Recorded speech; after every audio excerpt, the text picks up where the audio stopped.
Halo, kembali lagi bersama saya. Di video kali ini saya bakal lanjut menjelaskan mengenai PHP. Dan di sesi kali ini saya mau membahas cara mengkoneksi ke database MySQL dan juga cara menampilkan data dari database menggunakan macam-macam fetch. Tapi kali ini saya nggak bakal ngetik codingannya. Kita bakal review salah satu website aja. Oke, langsung kita mulai aja. Jadi kita bakal buka yang ini.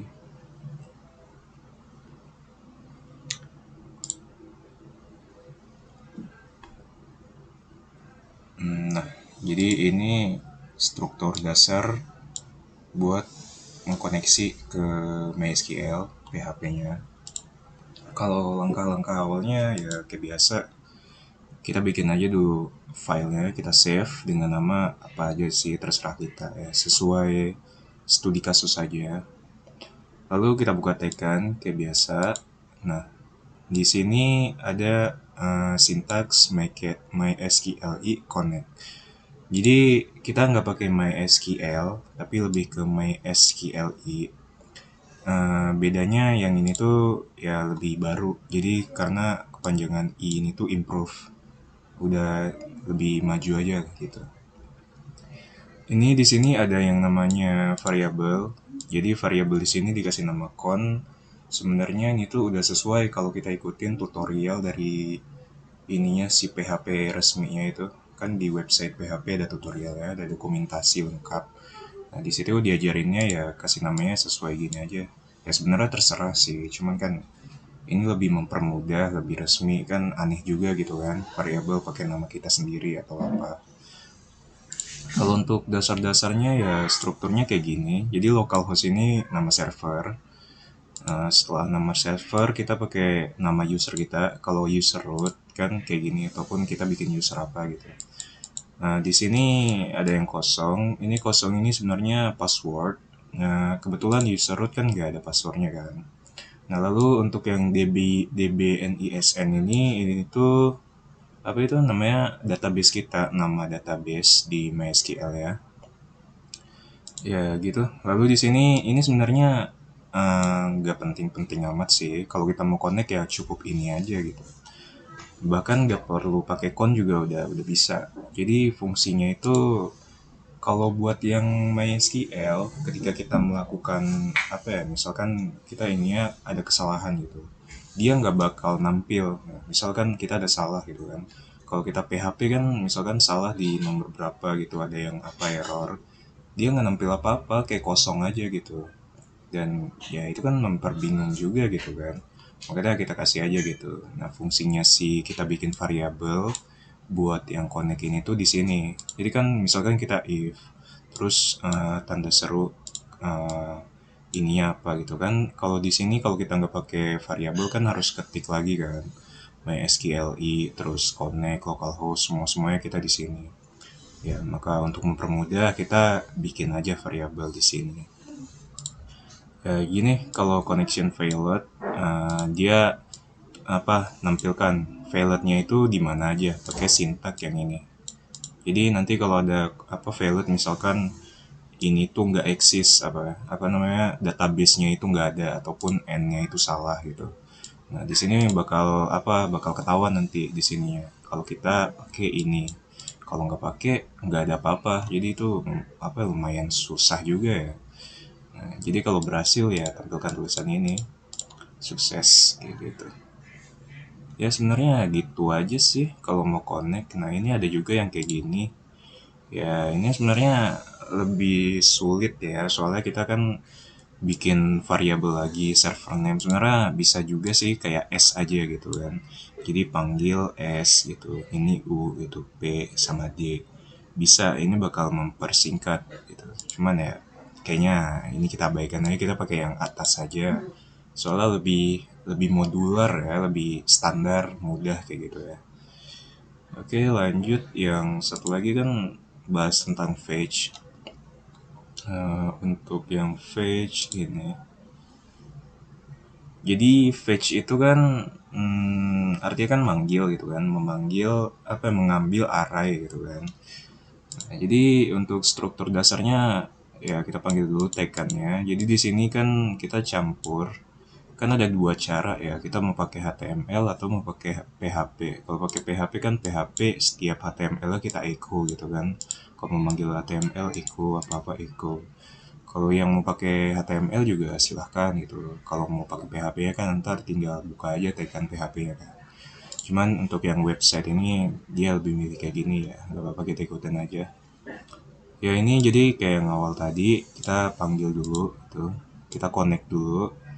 Pertama connect, lalu kita kasih query-nya. Jadi ada cara lain juga sih sebenarnya kalau buat query. Jadi kan ada yang caranya MySQLi underscore query gitu bisa juga, ataupun kayak gini juga bisa gitu. Tapi menurut saya bagusan kayak gini soalnya lebih simple aja. Ya kita bikin variabel query. Nah, query sama result ini nama variabelnya juga kayak yang tadi saya bilang, dia sesuai dengan tutorial dari website resminya PHP. Jadi ya buat lebih mempermudah ya setidaknya kawan-kawan ikutin aja lah. Enak juga kayak gini, gak susah. Ya select from. Nah di sini selectnya itu buat query, buat sintaks si MySQL itu ditulis dalam tulisan apa ya huruf besar. Jadi lebih mempermudah gitu. Apalagi kalau kita pakai text editor, biasanya kalau kita selectnya kurang teks satu ataupun C-nya double, dia nggak bakal ada warna gitu. Ya, jadi sebaiknya bikin dalam tulisan besar aja. Kalau tulisan kecil juga bisa, cuman ya lebih bagus kayak gitu. Ya kita select from, kan select from itu buat menampilkan tanda bintang ini artinya kan semuanya ya, mungkin kawan-kawan masih ingat ya. Terus kita tutup, terus kita bikin result. Nah jadi result ini ya bagian pas dia menjalankannya. Pas menjalankannya ya sebaiknya kita pakai nama result terus kayak gini. Ya kalau masalah ini terserah sih kita mau pakai apa aja ya sesuai studi kasus masing-masing. Mungkin mau awalannya mau ada show database dulu juga bisa. Lalu kita pakai echo ya kita mulai di sini pakai apa HTML ya. Ya kita style standar aja lah. Ini kan awal-awal juga masih belajar kan, gak usah pakai CSS atau framework dulu lah.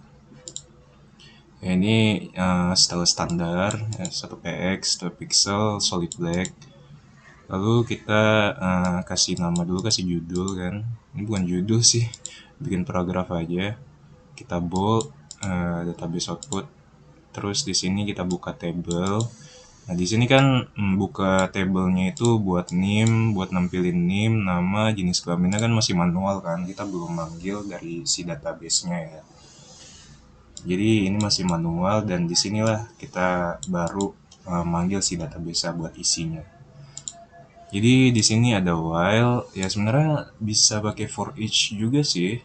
Ya ya terserah kita masing-masing lah. Terserah mau pakai yang mana. Nah, di sini kita pakai row. Row ini kan yang tadi apa tuh si resultnya SQL fetch row, berarti di sini dia pakainya yang fetch row. Jadi kalau ini kan ada tiga ya cara fetch, ada yang row, ada yang asosiatif, ada yang satu lagi array. Sebenarnya ada satu lagi nih, satu lagi objek. Cuman objek di sini kayaknya nggak dijelasin. Lalu kita mulai dan ya kayak biasa pakai ini dulu, kita ambil dulu. Nah, kalau jadi bedanya row, asosiatif, sama array itu cuman di tipe array-nya. Jadi kan fetch itu menampilkan array. Nah, menampilkan array-nya itu secara apa? Ada secara numerik, ada secara string, kayak gitu. Jadi kalau yang row itu menampilkan secara numerik. Jadi dia pakai index 0 gitu. Ya gitu aja sih sebenarnya. Gimana ya? Gak ada penjelasan khusus juga ya. Nah, di sini kan ada yang pakai row gitu kan. Ini kok row juga ya? Ini kan sebenarnya asosiatif ya harusnya di sini. Ini salah ya ini. Ini harusnya asosiatif. Oh ya, ini memang sengaja disalahin ya. Ini. Ini juga salah. Ya mungkin yang ini lah. Nah, coba kita lihat aja dulu. Kenapa salah? Oh ya, ini asosiatif tuh dia pakai numerik ya. Iya salah. Nah gini, jadi kalau asosiatif ya kayak gini, kita panggilnya pakai nama itunya, nama si tabelnya gitu lah. Dia kalau asosiatif dia pakai nama, pakai string. Kalau row pakai index. Tapi saya lebih suka pakai asosiatif sih. Soalnya kan saya sendiri yang bikin tabel itu, jadi saya ingat isi-isi tabelnya apa aja kayak gitu. Ya, lagi ini yang array. Yang kalau yang array itu dia dua, dia double. Bisa pakai index, bisa juga pakai apa? Pakai string juga bisa gitu. Tapi ada kelemahan dari si fetch array ini. Jadi kelemahannya itu misalkan kita manggil semuanya gitu. Jadi dia tuh bakal ngedouble. Soalnya kan dia double nih. Misalkan ada bagian nim. Jadi NIM pertama ini gitu. Jadi NIM-nya itu ada dua. Pertama NIM kosong, kayak kan NIM pertama gitu kan, indeks 0 kan. Indeks 0, NIM keluar NIM-nya. Terus di bawah ini tuh ada lagi NIM lagi. NIM lagi keluar lagi ini ya gitu. Jadi intinya double tampilannya. Kalau kita pakai Vardam ya, kelihatan Vardamnya double. Dan bayangin misal kita punya 1000 data gitu, kita pengennya nampilin 1000 juga tapi malah dikasihnya 2000, kan terlalu kebanyakan ya. Ya udah segini udah habis. Ya untuk yang objek, sebenarnya objek dia sama juga kayak asosiatif, cuman bedanya objek dia itu nggak pakai yang tanda kurung kotak ini, apa sih namanya lupa.